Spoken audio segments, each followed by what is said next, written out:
Ayan po, may moose po sa aming lugar. Ayan siya. Papaalis na po siya. Ayan. Laki niya oh. Pero ano lang po yan.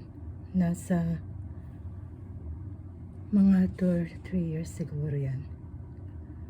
Hindi mama moose ito. Kundi young moose. Yan, paalis na siya. Saan kaya pupunta yan? Naghahanap po ng ano yan, pagkain.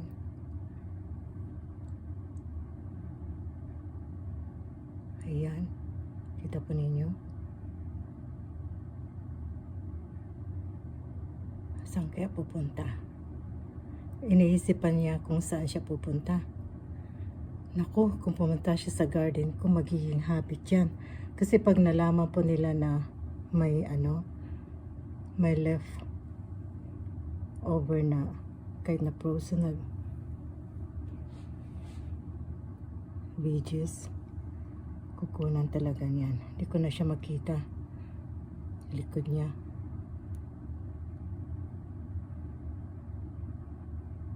Hindi na. Ayan. Hindi siya gumagalaw.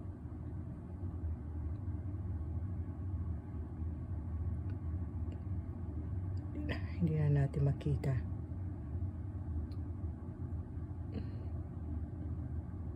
Tinitingnan niya yung ano.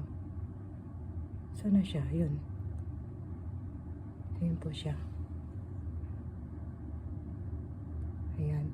Papalis na siya. Asawa ko kasi pumunta malapit at aalis yung ano. Ayan, di ko na tuloy makita. Pambihira. Ayan po. Alas 11 ng umaga.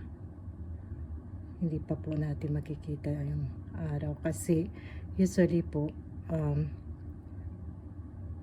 sumisikat yung araw mga alas 3, alas 4. Pero nagiging na po kami ng light.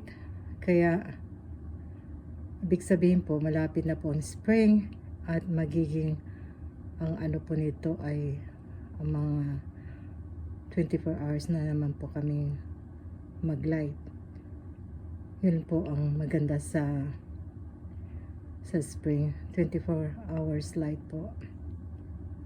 Hanggang mag-start po siya ng May siguro yan. May, June, July yan po.